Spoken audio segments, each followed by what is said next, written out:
केदारनाथ कभी मत आना, इधर आके कोई मतलब नहीं है। बच्चा ना 11 घंटा मैं सिक्योरिटी गार्ड कर रहा था।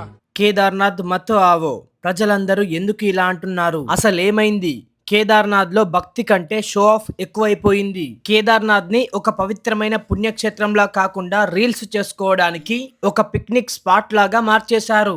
వేలల్లో వాహనాలు, లక్షల్లో జనాలు, కిలోమీటర్ల కొద్ది ట్రాఫిక్ జామ్, రోడ్ల మీద గంటల తరబడి గడపాల్సి వస్తుంది. ఇప్పటికే 15 లక్షల మందికి పైగా భక్తులు వచ్చారు. కానీ ఇక్కడ కనీస సౌకర్యాలు కూడా లేవు. గవర్నమెంట్ మేనేజ్మెంట్ పూర్తిగా విఫలమైంది. భక్తులను మోసే గుర్రాలు సరైన సంరక్షణ లేక అలసటతో ప్రాణాలు విడుస్తున్నాయి.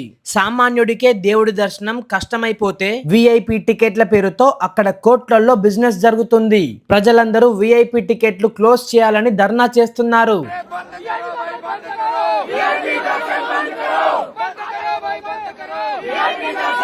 ఆ శివుడు అడవుల్లో కొండల్లో ఎందుకు ఉంటాడో తెలుసా? ప్రశాంతత కొరకు.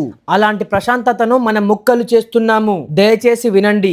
కేదార్నాథ్ కి మీ ఇన్స్టాగ్రామ్ రీల్స్ కోసం కాదు, మీ స్టేటస్ సింబల్ కోసం అంతకన్నా కాదు. ప్రకృతి శాపిస్తే మనిషి తలవంచక తప్పదు. 2013 నాటి ప్రళయాన్ని మర్చిపోకండి. అక్కడి వాతావరణం అనుకూలించేంత వరకు మీ యాత్రను వాయిదా వేసుకోండి. ఈ వీడియోని వెంటనే షేర్ చేయండి.